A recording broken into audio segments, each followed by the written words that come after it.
But there's a car factory in England that can only be described as opulent. The cars are expensive, the building is expensive.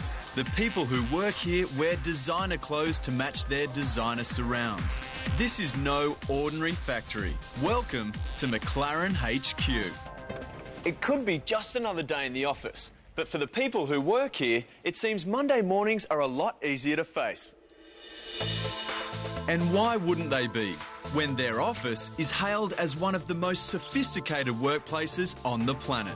The glass and aluminium structure covers 22,500 square metres, or 57,000 square feet, enough to hold 9 jumbo jets.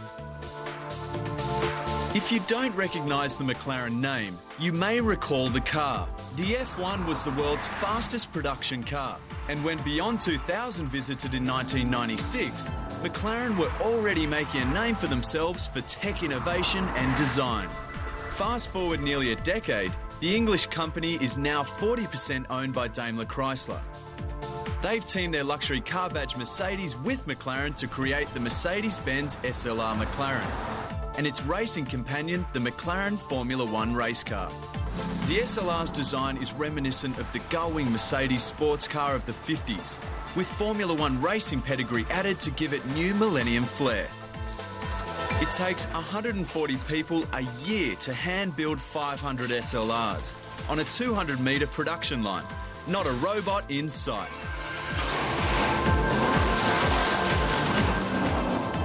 The newly developed V8 supercharged engine can take the car from 0 to 62 miles per hour, or 100 kilometres, in 3.8 seconds. And the price for this opulence? Around $450,000. But let's face it, if you have that much money to throw at a car, it's not going to be used to get the kids to and from school. In this room, there's around $20 million worth of cars being made. They're so exclusive that the 7-year plan caps production at 3,500. They say you've got to spend money to make money, and given the first McLaren car produced around 10 years ago is now worth almost double its value, I reckon these aren't such a bad investment. You can't help but notice how amazingly clean the production line is. Even the workers are spotless.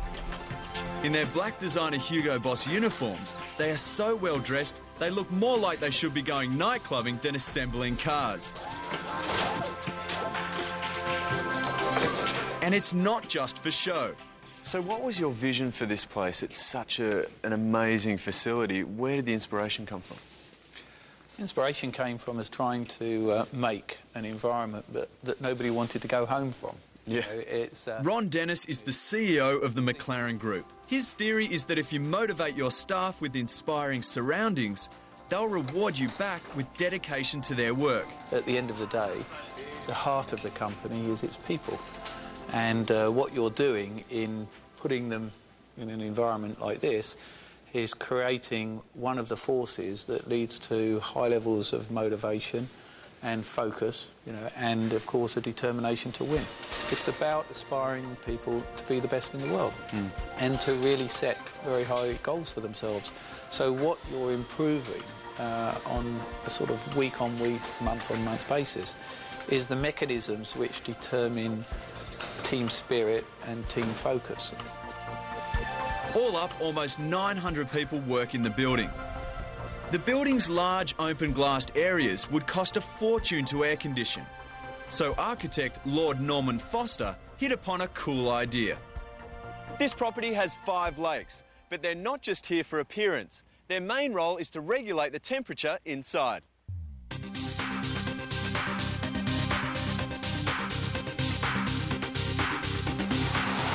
The water flows down here to the pump house, where it builds up enough pressure to pump out 100 litres of water per second. And in true McLaren style, this place is absolutely spotless. The water is then pumped via pipes through to a series of heat exchangers, which are used to cool the air. It's then recirculated via a 160-metre cascade of shallow steps that cools the water so it can be pumped back into the building to continue the cooling process. The building is also the place where 9-time Formula One winner Kimi Raikkonen brings his car for a grease and oil. Do you reckon I'll fit in there? It's going to be pretty tight, but let's see. Let's try and get in. Right, So- just like getting into your bath at home. Right. So if you put one leg over... Yep. The whole cockpit, seat and all, is moulded exactly to the driver's body. Yep. Let your feet drop down. Oh, it's tight. Oh, Kimi's skinny. Very skinny. I can tell you, these things aren't comfortable. But the theory is, if you're thinking too much about comfort, then you're not thinking about driving. For most guys, this is a boyhood dream, and I must admit, I couldn't wait to get in here, but it's pretty uncomfortable, and I can't wait to get out. So tell me how to get out. Right, because first I'm off. going to struggle. Okay, hard to believe such discomfort as that can exist in a place that's, well, so impeccably comfortable. Beyond tomorrow, all workplaces should look like this.